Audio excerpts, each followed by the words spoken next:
К 30-летию Национального музыкального драматического театра в Музее истории и культуры Сыктывдинского района презентовали выставку. В экспозиции представлена вся жизнь театра за 3 десятилетия. Здесь можно увидеть первые афиши спектаклей, костюмы, реквизиты полюбившихся зрителю постановок.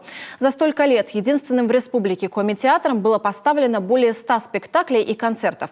На презентации в числе гостей были и те, кто писал песни к постановкам и сами пьесы. Елена Кононова расскажет подробнее. Левый угол выставочного зала пестрит афишами. Здесь и первые, и современные спектакли с мировым именем, русская классика на коми-языке, финские сказки, постановки коми-авторов. Многие из этих работ встречали на ура не только зрители коми, но и Венгрии, Польши, Финляндии, Эстонии и Франции. Пьеса Геннадия Юшкова про Сыктывкар, кабаре «Сысольский кот». Мы эту историю первый раз показали, когда в коми приезжали французы.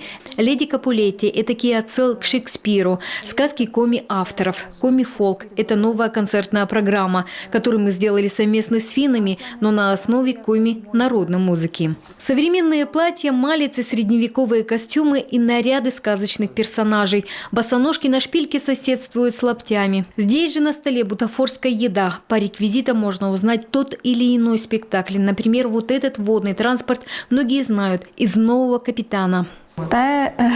Это речная тема. «Новый капитан» был поставлен 3 года назад. Впервые тогда наш оркестр исполнял современную музыку. И участники оркестра в какой-то мере тоже были участниками постановки. «Новый капитан» поставлен по повести Ивана Торопова. За 30 лет было поставлено более 100 спектаклей. Среди них есть и постановка по пьесе драматурга Валентины Ликановой «Дона Кожин. Дорогой подарок». И мотив сюжета самый что ни на есть актуальный для всего мира – мусорная тема. По сюжетной линии немец отправляет в село мусорку. Когда он приезжает в деревню, смотрит, что даже конфетную обертку выбросить некуда. Конечно, сегодня много уже изменилось, и мусорки есть в каждой деревне, но весной, когда приходишь мимо больших домов, везде лежит мусор. Особое место для музыкальных инструментов настоящих, традиционных коми. Без них не обходится ни один спектакль, поставленный на основе фольклора. В руках Александра Витошкина верный друг Сигудек. Артист Национального театра играет на многих народных инструментах и даже пишет музыку для постановок.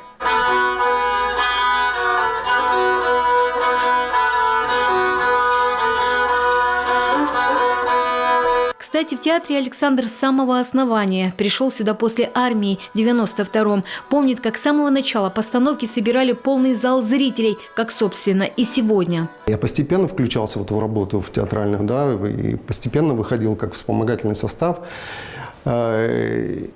И вот только-только я пришел с армии, я пришел на вот эти первые спектакли и смотрел, и мне даже не верилось, что есть такой театр, и здесь столько много зрителей.